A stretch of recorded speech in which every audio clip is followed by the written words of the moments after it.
Hi guys, welcome back to my channel. Thank you for clicking.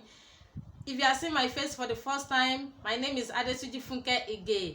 I'm based in Lagos State, Nigeria, and to my returning subscribers, thank you guys for always coming back to watch me. In today's video, I'll be sharing with you guys the story of a girl that was sexually harassed in my neighborhood just last week. And the sad thing about this story is that it happens at a worship center. It happens in a worship center. Let's take note, I'm not going to mention the name of any worship center here, as in I'm not of any religion. Rather, I'm not going to tell if it is in a church or in a mosque, if the abuser is a pastor or if it's an imam.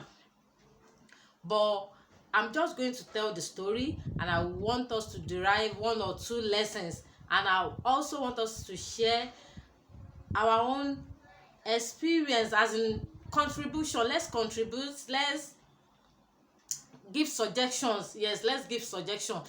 Before I go on with the story, I'm going to ask us a question. I would like to ask us a question as mothers and as parents. What should we do when we notice that our kids or our children suddenly withdraw from people they love being with, as in from people they enjoy relating with, maybe like uncles, aunties, church members, no, neighbors, people that they love relating with initially, they enjoy being with, and all of a sudden we just notice they lose interest in relating or in being with those set of people. What should we do? I want you to drop a comment in the comment section. Let's rub minds together. Having said this, I would like to go on with the story. Like I said, that the sad story happens in a worship center. This innocent girl is the type that loves going to the worship center whenever there's need for it. You understand?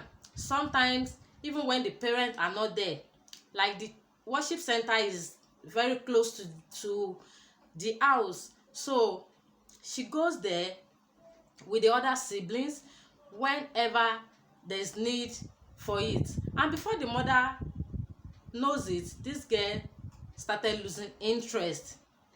Even when the mother actually want them to go, she'll be like, no mommy, I don't want to go.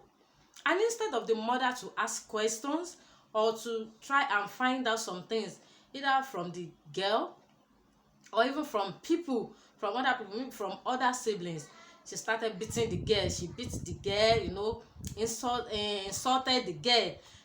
And at a point, the girl has to confess that this is what is actually happening. This is what has been happening to her. Anytime she goes there with other siblings, when the parents are not around, the religion leader tries to harass her. You understand? Touching her inappropriately. And that was why she actually lost interest. That was why she stopped going, except when the parents are going. And I was like, okay, how did we get to this point? And what came to my mind was the story of a girl, an 8-year-old girl that I read on Facebook, I think late last year. This girl was raped by her uncle, the uncle that used to live with the parents. And at a point she felt okay, she was ready to settle down. She got an apartment for himself, and she was trying to settle down. She even came to the house with his girlfriend. And that was this day he came with the girlfriend, and the girl, because of the love this girl has for the uncle, she decided to go with them. And the mother released her, unknown to her. She released the girl. The girl passed the night in the uncle's place with the girlfriend. In the course of the night, I don't know what the evil that came upon this uncle. With the fact that his girlfriend was around, she raped this girl. The girlfriend was not aware. She raped the girl, and the following day, the girl came back home. And from that moment, this girl stopped relating with the uncle. Even whenever the uncle comes into the house, she feel reluctant to greet the uncle, and the mother will be there scolding her. Don't you see your uncle? Even the uncle, don't you see me? This and this. Until a point, there was this day the mother said she was actually watching a film. She was seeing a film with the girl, and a scene was shown, you understand, that has to do with, I think, sexual act, and the girl reacted somehow. And at this point, the mother knew something has happened. She paused the film, she called the guest, she asked questions, and that was when the girl actually confessed what happened, you understand. And we used to hear that those people that take advantage of these innocent kids, they are the people that are already gotten the trust of the kids. Those people the kids already love, they are not strangers. They are either uncles, aunties, neighbors, church members, people that even have gotten the trust of the parents, people that will feel that, okay, my daughter is so she's safe. Another thing is that, whenever we are in the worship center, we feel relaxed with our kids. We feel they are safe.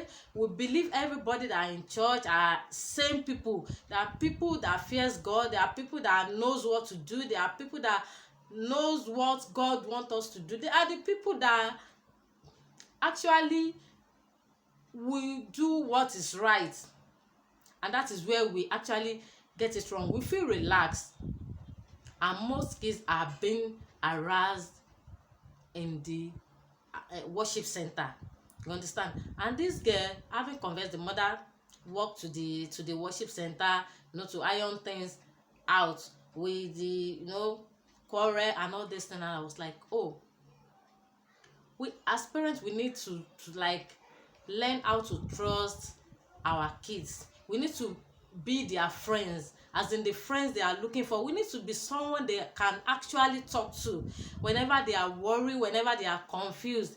We need to be close to them. We need to befriend them.